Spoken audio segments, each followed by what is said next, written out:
topic helps two or more people to move from one place to another. The second clue is that if the topic's eyes are open, the path in front of it gets lit completely.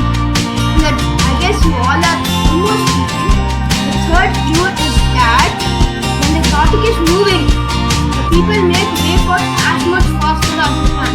Yes, you all get it right. It's the car!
Today's public speaking class was very good. It was very interactive, and so I liked it very much. I'm really looking forward for the next sessions.